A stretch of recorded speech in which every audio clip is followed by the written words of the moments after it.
hosts, and today we have Bam Azizi, founder and CEO of Front, a financial advisory app for Gen Z and millennial investors. Bam is a serial entrepreneur with a PhD in computer science. After his most recent successful startup exit, he launched Front with the mission to empower every investor. Front provides personalized investment recommendations to help people invest with confidence. Like a personal investing coach, Front connects with brokerage accounts to help investors make better investment decisions. So you're a CEO who has a PhD in computer science. Those don't go together, Bam. What's going on here? Yeah, I'm not a PhD dropout. First of all, thanks for having me. And yeah, so basically, my story is like I did my PhD and then I met my previous co-founder. We started my previous company, we sold it, and then I started Front. So I'm not a PhD or a college dropout, unfortunately, like Bill Gates Ah, and Mark Zuckerberg, but gotcha. Well, that's a smart way to do it, apparently. That seems to be the trend. Usually there's success behind that path. yeah, It's got to that's be fair. cool, though, to be able to know the technicalities of it all, but then decide that, the entrepreneurialism, because those are two different talents, running a company and then being a key skilled technician at a company. That's two totally different things. Do you find that it helps you actually communicate with your team better? Yeah, so if you're a technical person, you have a better vision on the product and you understand the product team better. Like even though Steve Jobs was a super successful person, but I feel like Bill Gates has done a better job because he was a technical founder and CEO versus him. But Steve Jobs he was bright when it comes to product development. But I feel like there are stuff that if you know the technicality behind it, you can make a better decision. So So even though Steve Jobs may have been the more popular, whatever, the truth is that Microsoft is a way bigger company than Apple. Is that's if you look at the nuts and bolts of it all.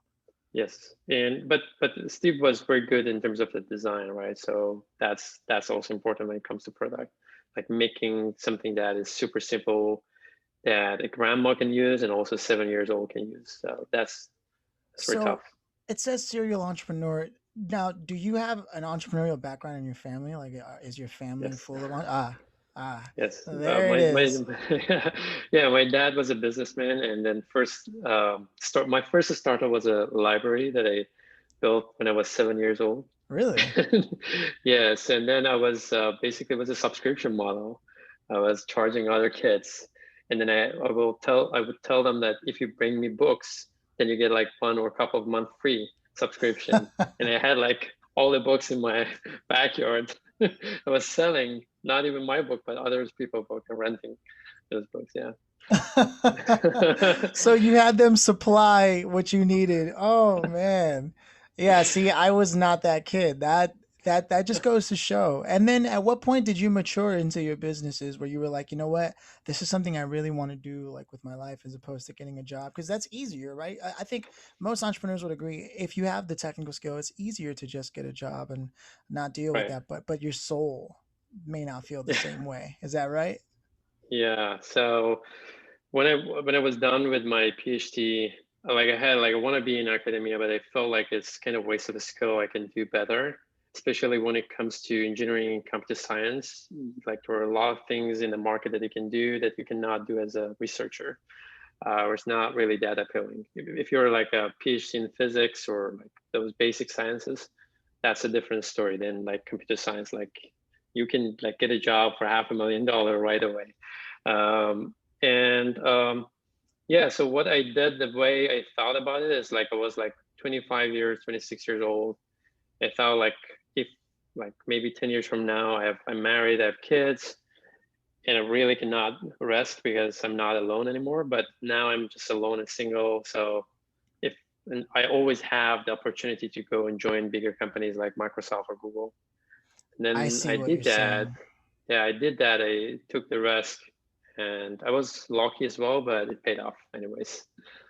Leveraging risk while you have the opportunity to do it while minimizing any things that might get in the way. Yeah, no, Yep. that's yet again just goes to show the way you think, the fact that you manage people so early on to have them bring you Yeah. things. I'm starting to see where this is going. So now tell me how you fell into finance. Because what I have here is that you've developed a product called Front. So how did before we even get into that, how did you go into from computer science to then going, you know what, finance is where I want to be? Yeah, I did different things. When you're a computer scientist and data scientist, you can do like you can apply your knowledge anywhere. So I started with robotics, and then I went to cybersecurity, and now finance. And what is important for me is finding a problem that is a big challenge and it's interesting to solve. And then at the same time, when you solve it, it helps like millions of people's. Um, and that's why I started Front. But I have a background, like I'm not a rich kid. I was not a rich kid growing up. My dad was an entrepreneur and businessman. It was like we had a lot of ups and downs in our lives. Mm, But in 2008, when like it was a global economic recession, I personally got affected. And then as a data scientist, I could see that because there is a sharp move in the stock market yeah. for a lot of like hedge funds, billionaires, they get richer just because of that. And normal people, they lost their jobs, their houses, and basically their life kind of got ruined, right? So it was kind of touching to me that like why not everybody can use this sharp movement in the stock market? Why should just like wealthy people, because they have all the resources, they can do that? So I always had that in my mind. And also as a data scientist, like stock data is very interesting. So you want to kind of play around. So I was working on this for a few years, not front, but I was playing around with the stock data. And then when I sold my previous company, I could easily build or start a new quant fund and raise 10 million, 100 million, and grow it to maybe like $1 billion one day and be the next guy in Wall Street. But when I was in LastPass, like the company who acquired us, we had like 30 million users using LastPass all around the world. So I knew like all the challenges, how to scale the product all the way to a stage or level that can be used by millions of people. So it was kind of a waste of skill to just, and also you should be so selfish that you just want to like make money. And like having a quant fund is interesting to build, but like there is nothing in terms of the product behind that, and it's just all about money, and I'm not really that money oriented. So I want to build something that can help millions of people, and also at the same time it can be like it's not non-profit, it's profitable. And then you can have the money and also you can help millions of people, especially in financial industry. Mostly companies are building stuff that taking advantage of users to make money, and I wanted to kind of have the both of the best of the both worlds, right? Like being profitable and also helping people. So that's why I started this. You were on a mission, man.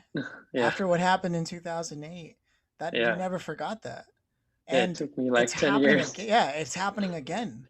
Yeah, this is the For right time actually. Yeah, Yeah, right time for this company. Yeah. we're lucky to have a brain like you out there making products that's Thank going to you. help the regular people, because you Yep. are right. There's nothing but history books filled with people who profited off of the worst times in history for other people who are sitting in the breadline. So it's a beautiful thing that you're doing as an entrepreneur. That you couldn't have chosen a higher cause. You could have easily gone for the money, like you said with LastPass. Um, and the things you were doing in that trajectory, and then to decide, you know what, I want to do something real.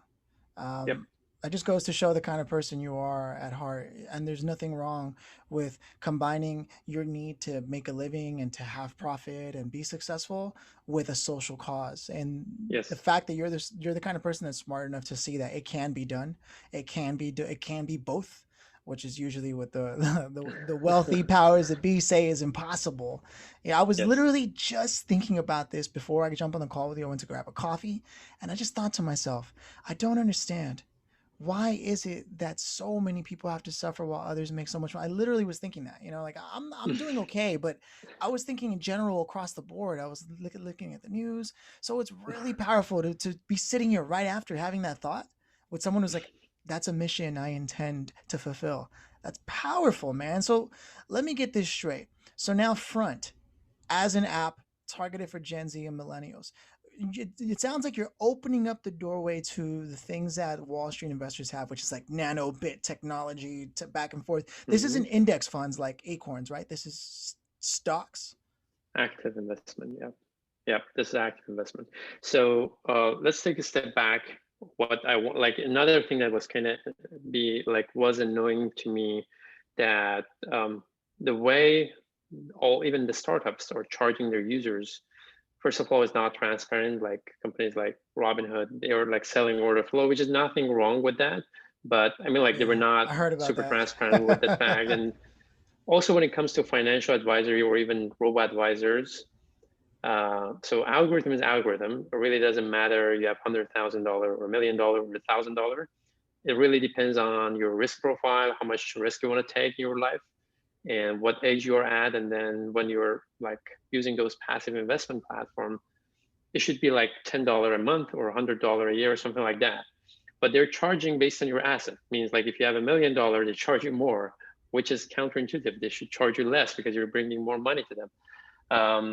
And this is kind of defeating the main purpose of like being passive investor. You don't want to take profit or take money out of your fund. You want to like get the compound interest every minute, every second. So when we built Front, we wanted to be, first of all, it's free and accessible for everybody. So you're not going to show you advertisement. You're not going to sell your data. You're not going to charge you hidden fees. So it's absolutely free. You don't need to trust us. You don't need to transfer money to us. And everything is decentralized. Like all of your data is kind of sitting on your phone. So as soon as you delete the Front app, it's all gone. You don't have any access to your data. You're not in the business of selling your data, period. And then we ask you kindly to connect your broker so we know more about you, we know the risk profile, so we can give you better suggestion. We can analyze your portfolio and we can be helpful. And that's also free. And if you want to connect multiple brokers, if you want to see more data, then we have a super transparent business model, which is going to be like $4 or $5 per user per month that we're going to launch Q1. And that's it. So that's the way we make money, and we know like 95% are going to use the free version, maybe 5%, and that's good enough for us to kind of keep this business profitable. And at the beginning, we're not after profit. We want to kind of grow and have more Mhm. users using Front, versus like nickel and diamond users and getting more money out of it. So that's what we want to do. And then the core mission is any features that you're adding to this platform should be helpful to our target user, which, as you said, is Gen Z and millennials. So we might have some problems in the business model, and we might like add some features to make more money. But if it's not in line with the core mission, which is helping users, we're not going to launch that. So that's kind of the intention and my feeling about the company, and that's kind of the power that keeps me up at night and helps me to work like 16, 17 hours a day to make that happen. This is huge. I actually have somebody I want to introduce you to, so we'll talk about that after this. That Sure. I think is going to push that mission forward because I'm all about it. You can sign me Thank up. you. Just in general, that's it's about equaling the playing field. And no matter what we try to do, there's always going to be some new channel that they're going to go off on and Yes, take advantage of people on. So yeah, that's true. I coming back to the thought I was talking about, I remember just now where I saw it. I was on Twitter and I saw somebody, I think it was the guy who started not SpaceX, but 0 to 1. What, I forget his name. He wrote the book 0 to 1. It's escaping me. Anyways, he said, what problem would you solve with $1 billion in the world if I gave that to you right now?" And in my head, I was like, why don't we just start a little index fund for literally every American, and then have them eventually, like, that'll pay for itself to create the universal basic income. And that's when I started thinking, no, they would never allow that because this is so that Never happens. it's just funny to have this conversation after that thought. But so it acts like a personal investing coach, and it could, so you already have to have a brokerage account. So what about for somebody who has literally no idea but they want to get started? Is there help, like are there tools inside the front app that help people get started on that side? Yes, you don't need to connect your broker to start. You can start looking at the app and see what's going on in the social media. We have done a good job in terms of aggregation all the data in one place and simplified in a way that Gen Z and millennial they can understand. Mhm. I like, even though I had good intention at the beginning, I needed to kind of study people to understand what are the needs for those people. Right. So, and like having a good intention is not enough for building a product. So you want to build something that can actually help them as well. Data So scientist. yeah. So what happened is I understand that when you open any brokerage app, the expectation or assumption is you know what you want to do. So there are like some frustration point that doesn't really, they don't really help you to make decisions, and they just they are like transactional kind of based company. They want you to make more transactions so they can make more money, like credit Right. cards. So they are not in the business of advising you. So we want to kind of build a tool that's very simple, and it has two main components. One is that we have done all the technical analysis that hedge funds and big funds are doing and build that fiscal score, just front investment score, just one number. So you can say this stock is risky or not risky. If you want to dig in more, you can click and see more, but we're not giving you a lot of nonsense information that you don't have any knowledge to interpret. And we don't want you to Mm. go through Finance 101 to learn that. Yeah. And actually, I personally don't know all of those rules, like in the Warren Buffett's world, right? So we got a lot of information from basically people who are expert in the industry to build that engine, make that fiscal score kind of viable risk score. And then we have a social component that provides you information about what's going on in That's cool. Twitter and Facebook and Instagram versus showing you some headline from Multifool or from Google or Yahoo Finance that you Yeah. don't have any knowledge to interpret that.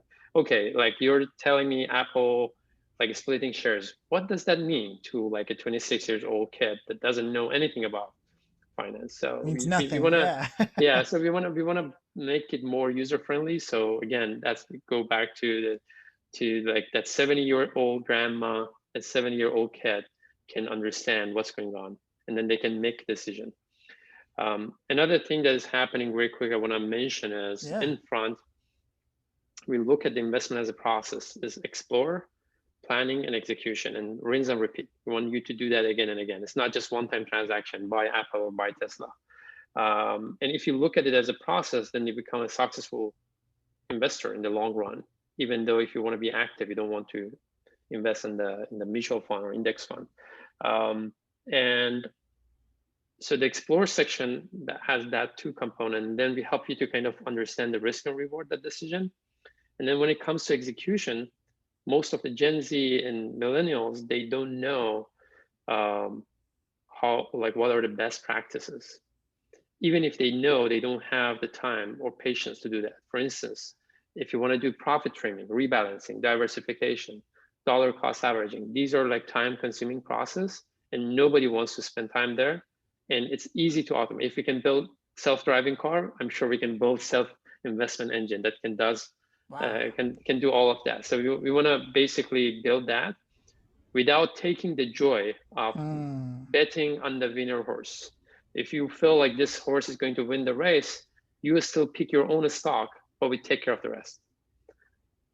So That's that's huge. what they're offering. Yeah. I wonder, do you think because you're a data scientist, you have a different respect for data because you chose to make a business model that doesn't sell data when it's so easy to do today because nobody thinks about it. They just say, yes, I agree, I agree, I agree. But as a data scientist, it seems like you have more respect for data and the personalization and the privacy of it all. Is that true? Yes. So first of all, another thing, as a data scientist, I know how to use the data to build a better product to help other people.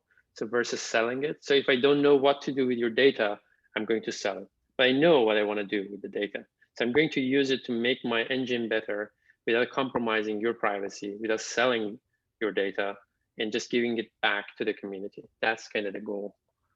I mean, that's you're basically breaking all the rules in the right ways, and that's exactly what this podcast is about. So when I heard you Yeah. say that, and I thought I gave it some time to think about it, I really feel it's because you're a data scientist that you look at things differently, and there That's aren't true. enough data scientists out there today. I 100% agree with that. That's why it pays the bills if you can do it right. Uh, Yes. in fact, Yes. True. what's one of the best ways as a data scientist to be able to look at data and develop a story? Is it really like, because choosing a KPI is something that's not everybody's good at, and it turns out to be usually vanity metrics. So how do you Yes. usually pinpoint the first and most important metric for any entrepreneur out there listening who wants to talk to their team? Because you can speak both languages, maybe this will be a moment, a little golden nugget you can drop off. Yeah, sure. So first of all, there is no magic sauce or magic recipe that or one size fits all, right? So you need to really understand your data. You need to know what you want to do on the product side. But what is important, like like when you look at the like if you look deep inside this data dilemma, I would say what you want to get out is how you can use that data to solve or address a pain of your user. You want to know, are you going to be a vitamin that people like, it's important, but people don't eat it every day, but, or you want to be a painkiller. Like if you have a headache, you have to take painkiller and you want to be 10x better than anything in the market, right? So you want to find that like frustration points and pain points of your user and then use the data to build that drug or painkiller that can solve that issue. So this is how I look at it. And I think the more data you have from your users, the better that painkiller would be. And I don't have any reason to sell it because I have the use case for it. So I need to use it myself. Right. Um, and from privacy standpoint, I feel I'm like, that's another thing that is kind of annoying to me that like like Apple was kind of pioneer in the privacy. So I want everything to be stored decentralized. You should own your own data, and I should not be able to sell your data on behalf of you. And I imagine that the world is kind of going through that trend and direction. And there are people that they don't care that who is using their data, but in the long run, I think it would be a fair. It would be better off if everything we keep everything private and not selling data of our users without their permission. Wow, I think the next thing I've learned from that is you really know your user. Like you've really taken the time. A lot of people do their like user or market research, and Mm-hmm. then they get like a few demographics, psychographics, and then they move on with their lives to continue to make the product that's more Sure. transactional based. But it sounds like you really took the time, and you may even be also you are a millennial Gen Z that allows you to tap into that. But it Yes. just it's so different from what other people are doing that I just have to point it out. It sounds like user understanding your user is key to even knowing how to interpret your data. That's what you said. That's true. Yeah. Got it. Yeah. And yeah, it's really helpful that I'm personally a target user of my own app, so I can understand what are the needs. But even if I was like 10 years older, I imagine I could hire some people who could like understand that pain because if you solve the pain, you will have users that coming back to you and you can keep the retention up and the stickiness of your app goes higher and higher every day. But if you have just a product that people are using just because they like you or because they want to use it, they want to pay to get some advice, then they might drop at some point. Um, so I think without understanding that pain point, the product evolution won't be complete, or you can't really build a product that's going to be appealing to those target users. So you're going after the world to become the first ever Steve Jobs, Bill Gates hybrid, huh? Where you understand all the technicalities, but you also seem to know how to make products really well. I'm actually really excited to look at the app. Is it available in the app stores now? Yes, it's available on App Store. You're going to. I'm not sure when this podcast is going to be. Is it? I'm A sure it's couple of not days live, from right? now. So Yeah, yeah. a It's couple of like days, probably yeah. a week. So Yeah. December 15. Anybody who has broker connected, they can get access. But we have a waiting list right now. We have more than Gotcha. 20,000 people on the Wow. waiting list, and so far we have like around $15 million asset under management. So a lot of people trust us to connect their broker. We are not transferring their money. Yeah. Like they can keep the money on their brokerage account, but they can execute trades within our app. And we have That's done integration with huge. all the top 10 brokers. And anybody who's listening, it's like to your podcast, they can use your name, and then they can get instant access if they want to get instant access before Oh man. anybody else or connecting your broker. That's we will put your name as VIP code. No, man, So you're gonna make me look yeah, cool. yeah, that's your Christmas surprise. Oh, that's great, man. And so it's going live the 15th, you said. What's next after that? Once it's live, are you moving on to, like, are you going to be more of a management role and move on to a new product, or are you going to seriously take care of this, like this is your baby, like this is the thing you're working on? No, we're just getting it started. So we have a huge roadmap. We're going to build products Q1, Q2, Q3, Q4 next year. So um, the party's on. So we're just getting it started, and Just then getting we started. will. Yeah, we're in the business to like I'm all in. I want to be in this business for next like 5 to 10 years to make Awesome. sure that we have like tens of millions of users using our product and getting the benefit off front as a financial advisor. So you started a library as a kid. You had the supply and demand down, and now you have the supply and demand down for what's going on with Front. I mean, you've got to, I don't know if you take the time to think about the things you've accomplished, but that's huge to go from that and to know that, you have a respect for the entrepreneur, but also for the person today who's coming of age, which is the millennials, really, and what they're going through in this economy. And to be able to see all that, thankfully to your upbringing and your experiences and your mission now, I can really see an awesome story unfolding here about who you are as a person, Bam. And Thank you. it's been an absolute pleasure being able to talk to you about that. And like as I said earlier, a question that comes to mind now is, knowing what I know now and where you plan to go for Q1, Q2, for the next 5, 10 years. Is there anybody in particular that you yourself are looking forward to meet or hope to meet, either in name or trade, that might take your business to the next level, or you're just a serious fan? I'm a big serious fan of Bill Gates, so I Yeah. wanna I wanna have like a conversation with him at some point. Not from business perspective, but I really like his mission about like he is like he feels like he's on a mission. I feel also I'm on a mission. After Front, I have like big plans, and my plan is to become billionaire and then give it all away. So that's kind of, Wow. but in a good way, not just as a Yeah, charity. yeah. But I want to build a stuff that can help humanity in general. So Continually making, yeah, yes. I can see it happening with the type of person that I've learned about through the stories that you shared. And nobody can know anyone from just one conversation, but yeah. I've got a pretty good idea about the awesome things that you plan to do in life. So I'm going to keep a close eye and stay connected with you. Is there anywhere in particular you prefer people to connect with you? LinkedIn, Instagram, Facebook, your website? Yeah, they can visit front.org and download the app. It's absolutely free. Any entrepreneur who has questions, I'm like super helpful. I would answer all of my emails myself. They can email me bam@front.org or find me on LinkedIn, Bam Azizi. And I would be happy to help them answer their questions.